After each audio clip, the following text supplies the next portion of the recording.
जय हिंद साथियों, positive news के खास कार्यक्रम स्टार कलाकार में आप सभी का बहुत बहुत स्वागत है। साथियों, आज हमारे साथ एक ऐसे कलाकार मौजूद हैं जिन्होंने अपनी लाइफ में बहुत स्ट्रगल किया और आज वो एक ऐसे मुकाम पर हैं जहां लोग उन्हें उनके नाम से जानते हैं। तो आइए आपको मिलवाते हैं करण चौहान जी से। करण जी, बहुत बहुत स्वागत है आपका। Thank you so much sir.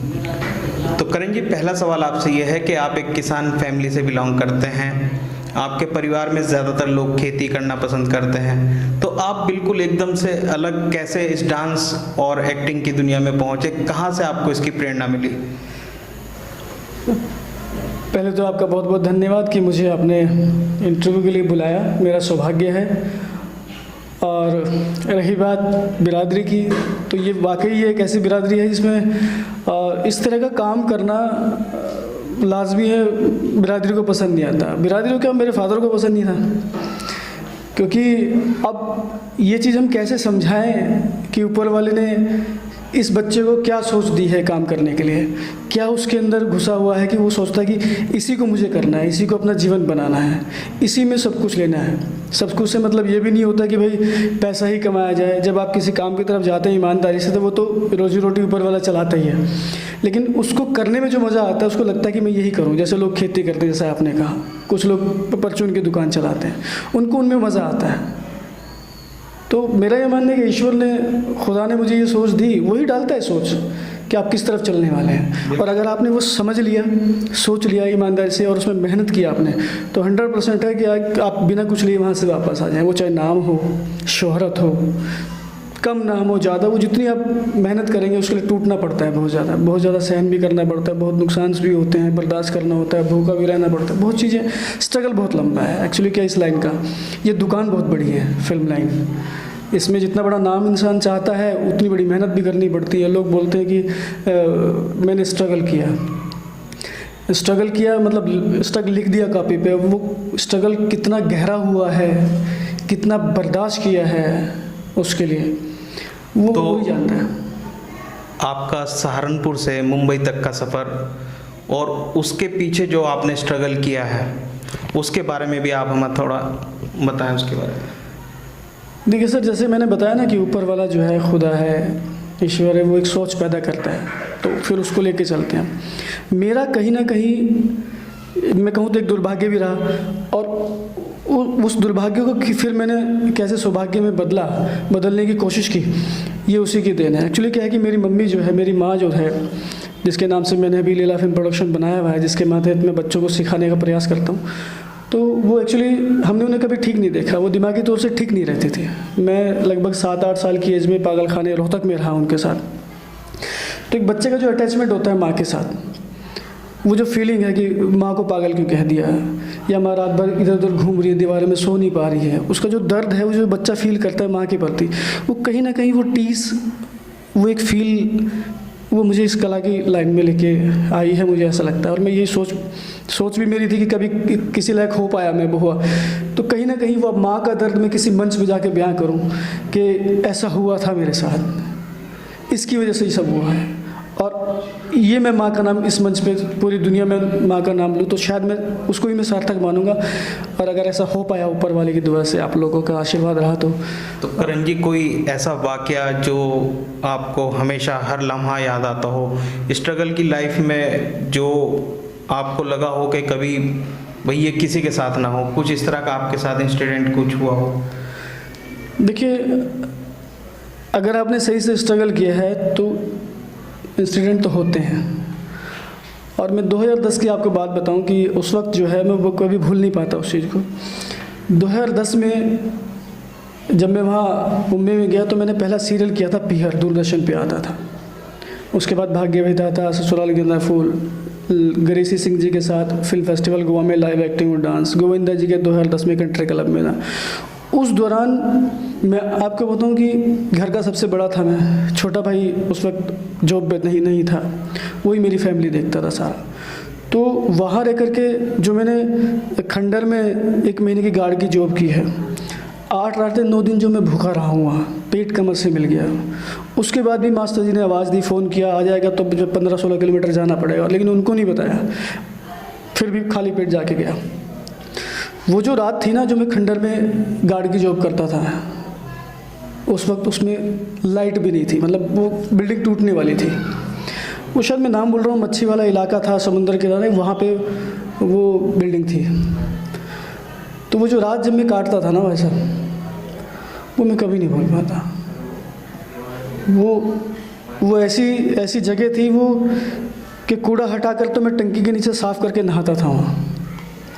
किसी ने पुराना गद्दा निकाल के फेंका हुआ था, वो नीचे से रुई वगैरह निकल जाती ना, उसको फोल्ड करके उसमें मैं सोता था। सुबह फिर स्ट्रगल पे निकल जाता था। शायद उसी स्ट्रगल की देन ये है कि जो मैंने किया है उस 2010 में, जैसे मैंने बताया, जो मेरे हिस्से में काम दिया ऊपर वाले ने, जैसे गोविंदा जी के साथ हुआ, जो मैंने बताया सीरियल किए हैं वो सब, शायद वो उसी की देन है कि उसने देखा कि यार ये इतने बड़ी मेहनत की है, बर्दाश्त बहुत किया, तो इसको इसके हिस्से की दे देने चाहिए। और मुझे पेंटल जी ने भी बहुत सपोर्ट किया, मेरे एक्टिंग के टीचर हैं, वो बीच बीच में मुझे मॉरल सपोर्ट करते थे, मैं उनके घर भी चला जाता था। तो वो चीज़ें मैं कभी भूल नहीं पाता। तो किस तरह आप मुंबई पहुँचे और आपने एक जो मुकाम हासिल किया है, गोविंदा के साथ भी आपने काम किया है काफ़ी टाइम, तो किस किस सीरियल में आप पहुँचे और कहाँ तक आपका सफ़र रहा? देखिए, पहले तो मुझे हमारे अशोक वर्मा जी हैं, सीनियर है मेरे थिएटर में यहाँ पे, तो वो मुंबई जब चले गए थे तो उस दौरान दूरदर्शन चैनल ही आता था, तो उनका फ़ोन आया मेरे घर पे। तो मैं जब घर गया तो वाइफ ने मुझे बताया कि फ़ोन आया ऐसे ऐसे, तो मैं बड़ा खुश हुआ कि चलो किसी ने तो मुझे इस लायक समझा।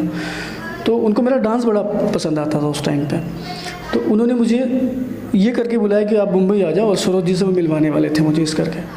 तो उनको कहीं ना ये लगा हो यार करण अच्छा करता है तो उसकी मेहनत सफल हो जाए। तो मैं उस वक्त मेरे पास पैसे नहीं थे, फादर पैसे देते नहीं थे इन चीज़ों के लिए। तो मैंने और मेरे भाई ने, जब हम मार्केट में जॉब करते थे छोटी छोटी ना कंपनी में, तो हमने एक टीवी ख़रीदा था फाइनेंस में। वो टीवी में 3,000 रुपये में गिरवी रख करके 2010 में चला गया था।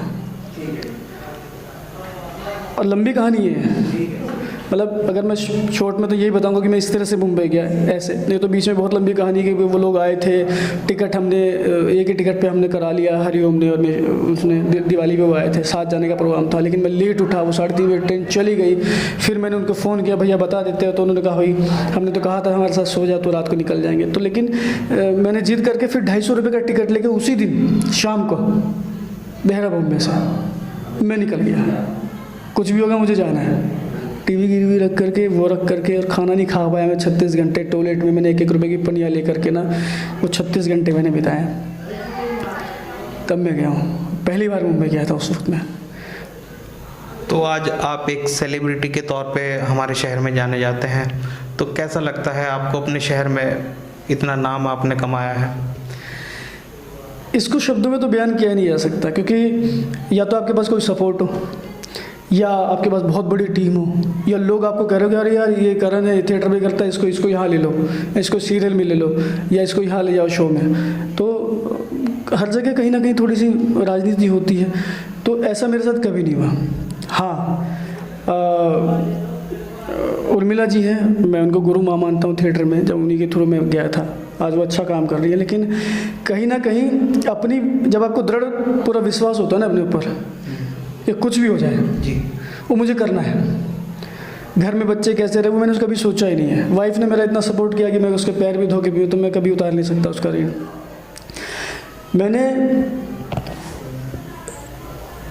मैं फिर कहीं और चला जाऊंगा, सीरियस हो जाऊंगा, क्योंकि मामला ज़्यादा हो जाएगा। फादर सपोर्ट नहीं करते तो मेरी मिसेज ने कैसे कैसे घर चलाया है मैं उसको पूरा बयान नहीं कर सकता, लेकिन बड़ी तकलीफ़ों में रहा है मामला बहुत ज़्यादा। तो आप के अंदर एक समाज सेवी का जज्बा भी है। अभी पिछले लॉकडाउन में आपने एक लीला माँ की रसोई भी चलाई है, तो उसकी प्रेरणा आपको कहाँ से मिली और कैसे आप समाज सेवा में आए, उसके बारे में भी आप बताएं थोड़ा। ये बड़ा अच्छा है क्योंकि लॉकडाउन ने बहुत कुछ सिखाया है। एक्चुअली क्या है ना, कलाकार वैसे भी दिल से सोचता है, और हमारे गुरु ऐसे रहे हैं तो वो जो भावनाएं रहती हैं आस पड़ोस में, हमें लगता है कि यार वाला आदमी फलां क्या मदद करते हैं, ऐसी सोच रहती है हम लोगों की। ऐसे बहुत लोग हैं जो आपके आस पड़ोस में भी होंगे, बहुत पैसे वाले लोग होंगे, लेकिन वो कहीं ना कहीं पैसे को हमें देते हैं, वो देते हुए कई बार मना कर देंगे, होते हुए मना कर देंगे। हमें पता नहीं क्यों ऐसा, हमें लगता है कि ज़िंदगी बहुत छोटी है, जिसको जैसा जिन्हें जिएगा तब वो, लेकिन इंसानियत सबसे बड़ी चीज़ है। अगर आप किसी के काम नहीं आ पाए ना, वो चाहे मॉरल सपोर्ट हो या सारी सेवा किसी के साथ जाना हो, उसके साथ खड़ा होना हो। और मैंने ये रसोई जब चलाने की सोची तो पैसा नहीं था बिल्कुल भी। तो मेरा एक दोस्त आया, वो पड़ोस में था, कहने लगा भैया ये 1400 रुपये हैं और मैं चाह रहा हूँ कि ये कड़ी चावल बना के ना, ये वो नकोड़ियों का जो पुल होता है इन पे जाकर उनको बांटना है।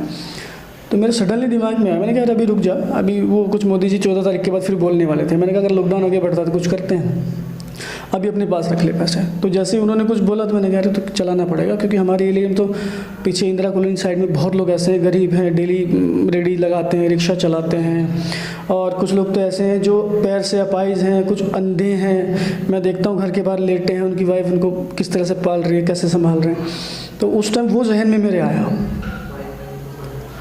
और वो जहन में जब आया ना, तो जब हमें जब भूख लगती है ना, तब हमें ये सोचना चाहिए कि जब हमें भूख लग रही है, किसी के पास नहीं होगा तो वो कैसे रात काट रहा होगा, और वो भी आपके पड़ोस में। तो इतनी तो इंसानियत आदमी को रखनी चाहिए। तो उसके बाद मैंने डिसाइड कर लिया कि आ जाओ भाई, अब रसोई चलानी। कैसे चलेगी मुझे नहीं पता, ईश्वर जानता है, ऊपर वाला जानता है, खुदा जानता है। कोई पैसा नहीं था, लेकिन पता नहीं कैसे क्या क्या हुआ। 15-15 किलोमीटर, 20-20 किलोमीटर जाके अपने संबंधों से 1-1 क्विंटल की बोरी अपनी बाइक पे अकेला पीछे रख के लाया हूँ। 1 महीना पूरा दिन कब हुआ रात को पता ही नहीं है। 1-1,000, 1200 पैकेट बनते थे, 4-4 मोटरसाइकिल चलती थी साइड पे, सबकी लिस्टें बनती थी। भाई उस घर में जा रहा है, अगर उसको खाना दे के आएगा तो उसको मेरी बात कर रहा ना, तूने खाना दे दिया, ऐसे नहीं कि मैं दे आया। सबसे बात होती थी, हाँ खाना मिल गया आपको, मिल गया, तब जाकर तसल्ली होती थी मुझे। और ऐसे ऐसे हालात देखे हैं भाई साहब। उसमें कोरोना में बच्चे को जब आदत पड़ गई ना, डेली हम जाने लगे, थाली लेके बच्चे खड़े हो जाते थे। मतलब उनको देखता था ना तो बड़ी तकलीफ़ होती थी कि क्या क्या कैसे इंसानियत। मैं तो कह रहा हूँ जिसके पास है उसे निकल के आना, साथ में खुद चल के आना चाहिए था ऐसे टाइमों में। ऐसे बहुत लोग हैं, मतलब ही नहीं, फ़ोन ही नहीं उठाते थे, ऐसे भी हैं। और ऐसे भी लोग थे जिनको सिर्फ मेरे बोल के संबंध थे। वो बच्चे जो मुझे बड़ा भैया कहते हैं, फ़ोन आया, बड़े भैया मैंने सुना आप अच्छा काम कर रहे हो, आपको कुछ सहायता चाहिए, बताइए। जैसे मसाले का, मैंने कहा कुछ मत कर यार, मसाले ख़त्म हो गए, भिजवा दे, तुरंत भिजवा देते थे। तो नियत में बरकत है। अब किसी को आदमी शोहरत दे देता है, ईश्वर शोहरत दे देता है, किसी को मान सम्मान दे देता है, किसी को पैसा बहुत ज़्यादा दे देता है।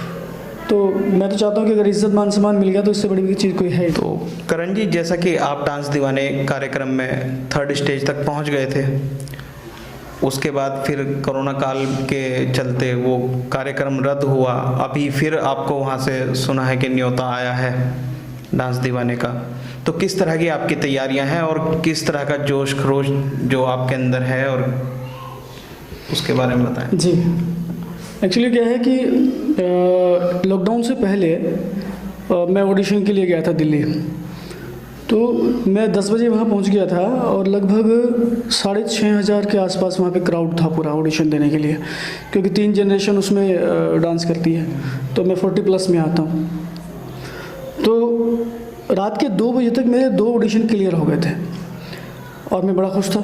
अगले दिन वेन्यू उनका चेंज था, तो जो 3rd राउंड के लिए बच्चे थे, उनको लगभग 65 बच्चे थे हम लोग, उनको अलग वेन्यू पे बुलाया गया था। तो वहाँ डांस में 3rd राउंड में मैं पहुँच गया था, लेकिन एक कॉल मुझे आना था, वो नहीं आ पाया टीवी राउंड के लिए। लेकिन अभी जैसे ही लॉकडाउन लगा तो ऑडिशन तो हो नहीं सकते थे वैसे, तो उनके पास डाटा चला जाता है जो 3rd राउंड में पहुँचे हैं बच्चे। तो उन्होंने मुझे कॉल किया कि आप वीडियो बना के भेज दीजिए अपना एक बार। फिर तो उस दिन सडनली मैं एक फ़िल्म कर रहा था, जिस दिन फिल्म कर रहा था अपनी, तो पैर में मेरे चोट लगी थी, प्लास्टर चढ़ा हुआ था। तो मैंने मना कर दिया, सर मैं कर नहीं सकता। अभी फिर फ़ोन आया उनका कि आप अपना वीडियो बना के फिर से भेज दें। तो अभी 4-5 महीने बाद ऑडिशन है। तो मैं उसकी तैयारी, जैसे आपने पूछा, इस तरह से करना चाहता हूँ कि जैसे कि मेरा स्टाइल है, बॉलीवुड स्टाइल है, गोविंदा का स्टाइल आ जाता है उसमें। सिटी में लोग मुझे इसी थोड़ा सा नाम से जानते भी हैं। और जहाँ पाँव में पायल मैंने पहले शुरुआत की थी, उसी गाने को आज भी लोग पसंद करते हैं, उसी से मेरी पहचान बनी थी। और इसको कोरियोग्राफ किया था गुरजीत सिंह वालिया निक्कू जी ने किया था, उसने, उनके भाई हैं। तो अब मैं ये चाह रहा हूँ कि मैं उसको इस तरह से तैयार करूँ, क्योंकि आजकल वो ट्रेंड चेंज हो गया, कुछ नया भी मुझे आए ताकि मैं वहाँ सेलेक्ट हो जाऊँ। तो मैं उसकी प्रैक्टिस कर रहा हूँ, जिम्नास्टिक की प्रैक्टिस कर रहा हूँ कि बैक फ्लिप मुझे आ जाए, और कुछ नए बच्चों से मैं क्लासिकल सीख भी रहा हूँ। सीखने में कोई बुराई नहीं है, क्योंकि मैंने मास्टर कमलनाथ जी को फ़ोन किया था, तो मैंने कहा मैं बनाना चाहता हूँ, आप मुझे भेज दो। तो उन्होंने सलाह ये दी कि भाई जो नए बच्चे हैं ना आजकल जो कर रहे हैं युवा, उनसे अगर सीखोगे ना आप, तो आपको पहले वाला जोश वो स्टेमिना वापस आ जाएगा। तो आपको लगेगा सीख करके अपने स्टाइल में ले आओगे आप उसको। तो मैं मैं मान के चल रहा हूँ कि मेरा ये लास्ट मौका है और मैं इसको खोना नहीं चाहता, क्योंकि इसी पे सब डिपेंड है कि जो मेरी पिछली मेहनत जितनी भी है, घर वालों का सपना पूरा करना, माँ का सपना पूरा करना, माँ का नाम स्टेज पे जाके एक बार बोल दूँ मैं, वो मेरे लिए करोड़ों रुपए की दौलत है। बस ऊपर वाले से दुआ है कि कहीं अगर सच्चाई से मैंने मेहनत की है, ईमानदारी से मेहनत की है, कहीं ना कहीं मैं लोगों के किसी भी रूप में काम आया हूँ, तो वो सार्थक करे, मैं पूरा प्रयास करूँगा।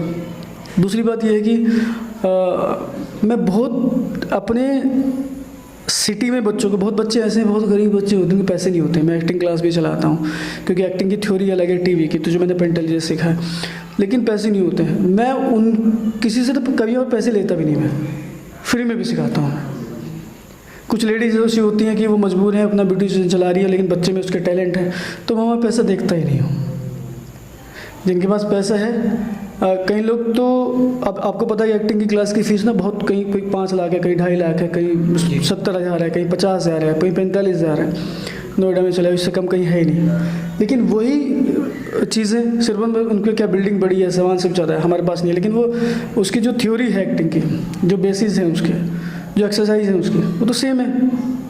तो मैं उनको सिखा के मैं भी तो अपने आप को ताज़ा रख रहा हूँ, तो मुझे तो ऑलरेडी मज़ा आ रहा है उनको सिखाते हैं। अगर वो फीस नहीं भी दे रहे हैं या कम भी दे रहे हैं तो मेरे लिए इनफ है, क्योंकि मेरा टारगेट कुछ और है। मेरा टारगेट है कि अगर मेरी सफलता डांस दीवाने के माध्यम से पहुंच जाए, तो शायद वो जो विश्वास अभी कहीं ना कहीं खो रखा है कि यार अभी तक इतना लंबा समय हो गया, कुछ लोग कह देते हैं, वो पूरा हो जाए। हालांकि मैं उन चीज़ों से डरता नहीं हूँ, मुझे विश्वास है अपने ऊपर, पूरा विश्वास है, और आज भी मैं वो चीज़ कह सकता हूँ कि मैं पा के रहूँगा उसको, मैं उसको छोड़ूंगा नहीं। तो करण जी, आखिरी सवाल आपसे कि जो युवाओं का भी आपने जिक्र किया, तो युवाओं के लिए क्या संदेश है जो डांस को अपना पैशन बना रहे हैं और आगे इस फील्ड में आना चाहते हैं, उन लोगों के लिए आपका किस तरह का संदेश है?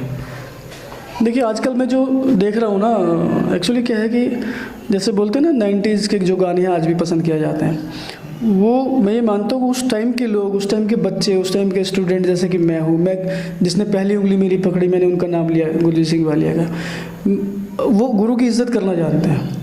आजकल के बच्चे क्या है, उनको लगता है कि मैंने टीवी से सीख लिया, मुझे तो सब आ गया। तो अगर वो टीचर ये बताना चाह रहा है, जैसे कि मैं बताता हूँ कि अगर वो डांसर है तो उसे एक्टर होना बहुत ज़रूरी है, कहीं ना कहीं मेरे हिसाब से।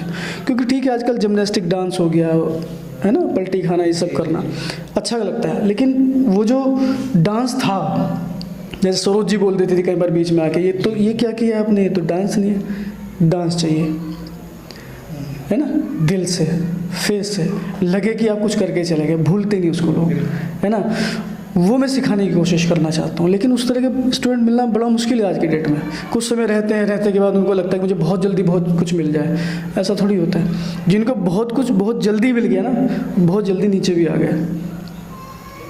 आप इसको ऐसे ले लीजिए, कितने बच्चे वहाँ पे हैं बॉलीवुड में स्टार्स के, प्लेटफॉर्म तो उनको मिला हुआ है ना, लेकिन जब तक वो दिल से काम नहीं करेंगे उस तरीके से, तो पब्लिक ही तो उनको स्टार बनाएगी, पब्लिक ही तो हीरो बनाएगी। अमिताभ है, सब लोग हैं, सब ने स्ट्रगल किया है, तो उनकी छाप आज भी नहीं ख़त्म हो रही। क्यों नहीं हो रही? क्योंकि उन्होंने झेला है, वो लोग प्लेटफॉर्म पे सोए हैं, वो लोग तकलीफ़ें झेली हैं, उन्होंने तो नहीं झेली ना।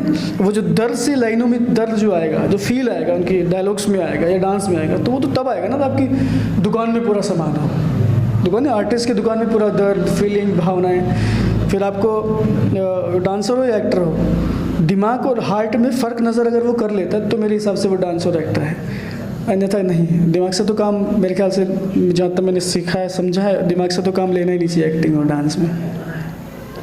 तो यही है, युवा अगर सीखना चाहते हैं तो दिल से किसी की उंगली पकड़े ना, तो उसके साथ रहें, उस पर विश्वास रखें।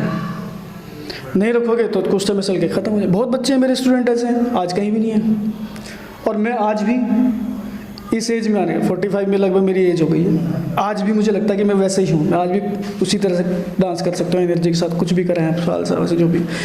वो ख़त्म हो गए, ख़त्म इसीलिए हो गए कि उनको लगा कि मैं बहुत कुछ हो गया हूँ, तो वो कहीं और किसी और के पास चले आते हैं, फिर किसी और के पास चले आते हैं।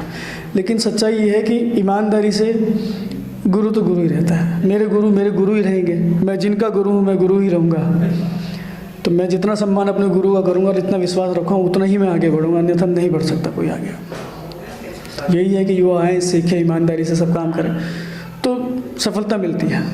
विश्वास बड़ी चीज़ है। तो दोस्तों, ये थे हमारे साथ करण चौहान, हमारे शहर के सेलिब्रिटी। ऐसी एक शख्सियत के साथ अगले एपिसोड में फिर होते हैं आपसे रूबरू। तब तक के लिए बने रहिए पॉजिटिव न्यूज़ के साथ। हमारे चैनल को लाइक, शेयर, सब्सक्राइब करना मत भूलिएगा। धन्यवाद।